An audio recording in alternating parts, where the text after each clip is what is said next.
Espada! Very interesting indeed. Mundo is truly a treasure trove. And just who are... No, never mind. I don't need to know.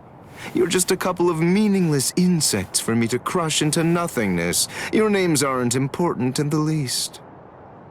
Is that so? Well, actually, come to think of it, I do need to know what your name is. And why is that? What? Why? Do you really not understand? Isn't it completely obvious? I need to know what to put on the label of the specimen jar that I put you in. Oh.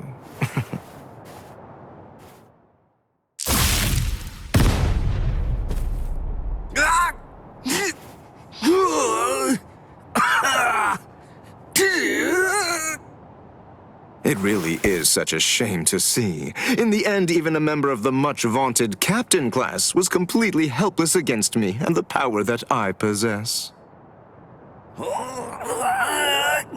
Why, you? Got you.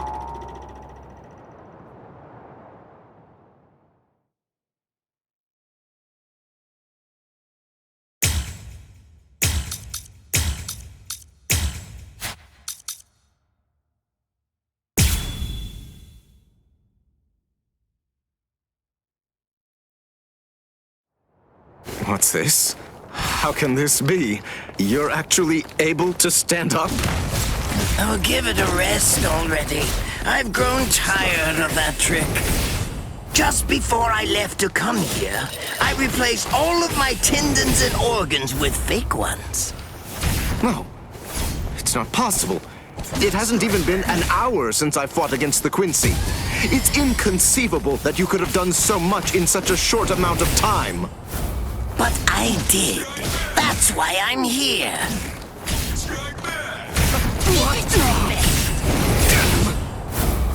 If only I had the time, you inferior species.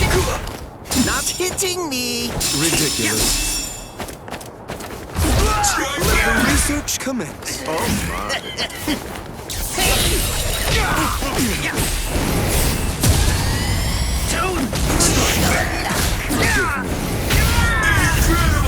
This demonstration is mandatory. Delicious.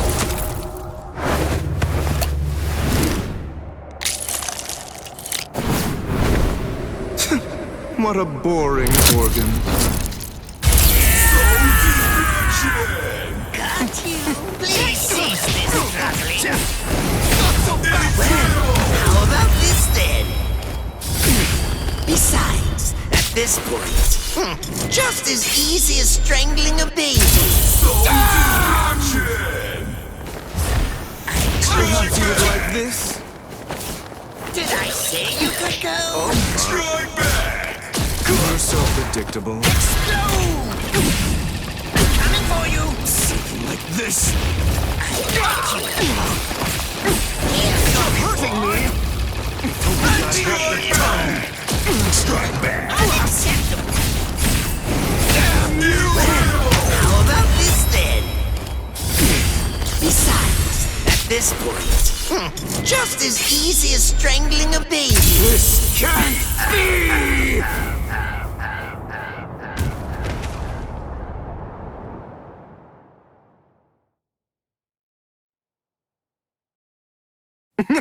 You let your guard down, Captain. Your caution didn't extend to your subordinates' feet.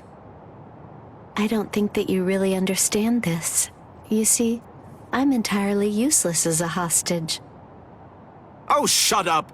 I'm not talking to you right now. All of you, be quiet, all right? Just shut up already. Bankai! Konjiki! Ashisogi Jizo!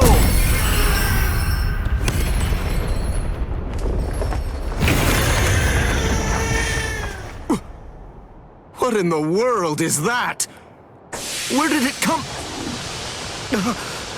Is that a gas produced by some deadly bacterium?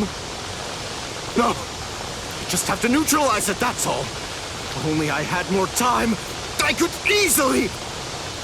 Damn! Damn! Damn! Damn! Damn! No!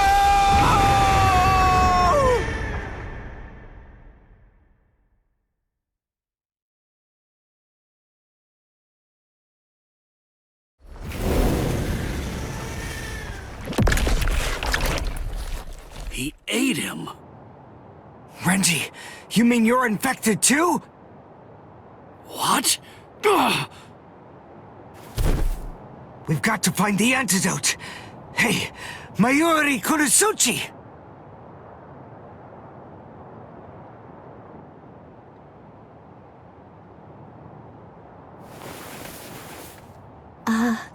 Lord Mayuri? I'm sorry, sir, but may I ask if you'll be willing to lend me a hand with this? Lord Mayuri? Hey, you heard her. Go on, give her a hand. You're so unbelievably annoying. Here, there's your antidote. Don't throw it! Hey, hold on. What about her, huh?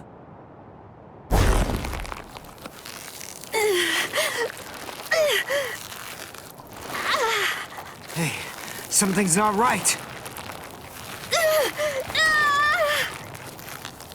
Hey, Mayuri Kurosuchi, get that tentacle off her!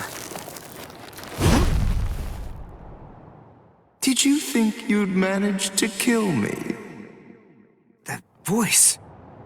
Sayalaparo! Let me tell you about one of the most important and brilliant aspects of La Lucuriosa. I'm speaking, of course, about its incredibly impressive technique. It's called Gabrielle. It gives me the ability to implant myself in my enemies.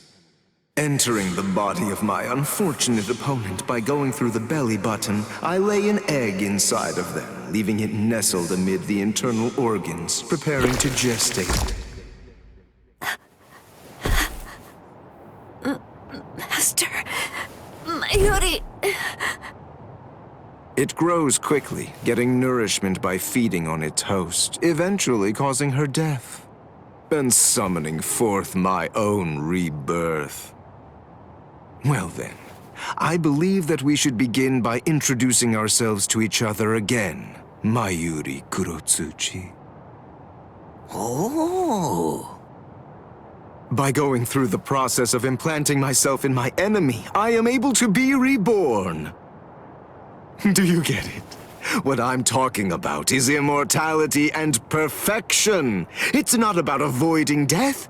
It's about death being subverted into becoming a pathway to continued life. In case you aren't fully grasping this, death is not the end for me. Even if you are somehow able to kill me, I will simply be reborn again. The fact is, there is no feasible way that you can kill me. It's patently impossible for you to win if you're facing off against me, Mayuri Kurosuchi.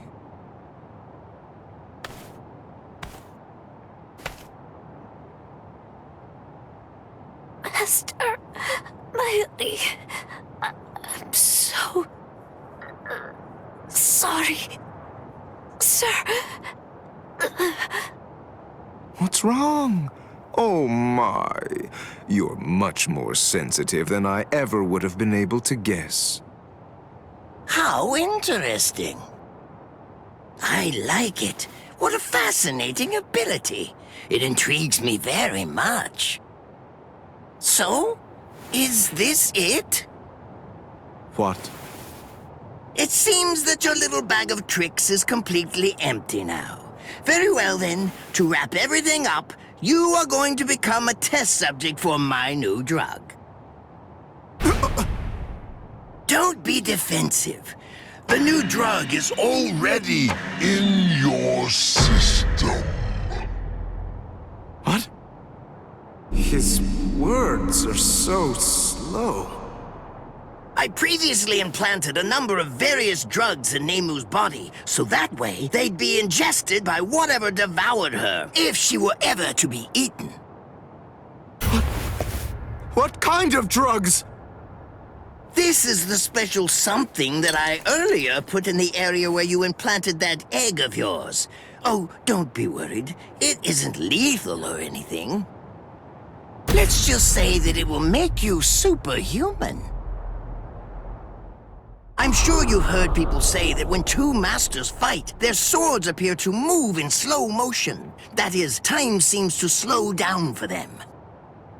It's a rare and extraordinary phenomenon that occurs when the senses are sharpened to their highest degree.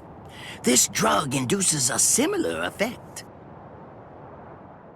It allows anyone who utilizes it to experience that very same but otherwise uncommon sensation. What is this? What's happening? He's talking so slowly, I can't even make out what he's saying. Do you understand what that means, Espada? With this drug, a bullet would appear to hang frozen in the air, even to the untrained eye.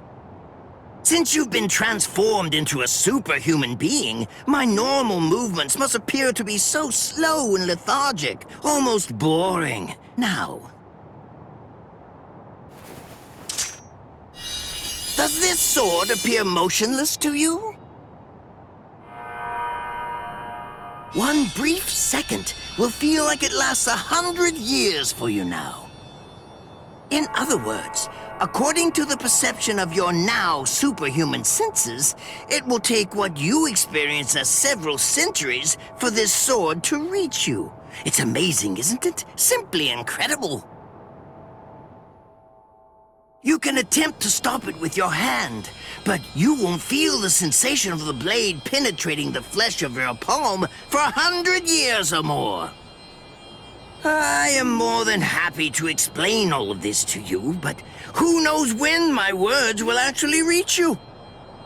Then again, there's really no need to rush. Savor the sensation of my blade entering your heart over the course of an entire century, while your bodily fluids slowly turn to dust. Well then, that's that. I hope you enjoy the next 100 years of misery. A perfect life form. Of course, there's nothing in this entire world that's perfect. It may be a cliché, but nonetheless, it's the truth. That's why the average person yearns for perfection.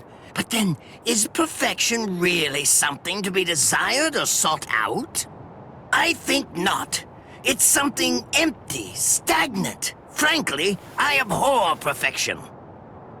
Perfection is a dead end. It leaves no room for invention or improvement, nor does it do anything to foster wisdom or encourage the growth of talent. Do you understand? Do you get what I'm saying? For us scientists, perfection means nothing but despair. Try to be greater than everything that's come before, fine, but never seek to achieve perfection. Scientists always struggle with that contradiction, but they also must find pleasure in it, always endeavoring to improve. In other words, the moment that you mentioned perfection is the moment that everything turned for you. By broaching the subject, you'd already lost to me.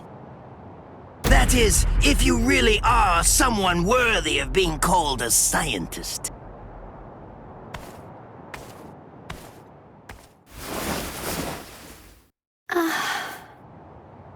He's healed! But how? How did that make her better? Well, whatever. It's a waste of time to explain my techniques to a layman anyway. Nemu, dig a hole, here. Right. Yes, sir.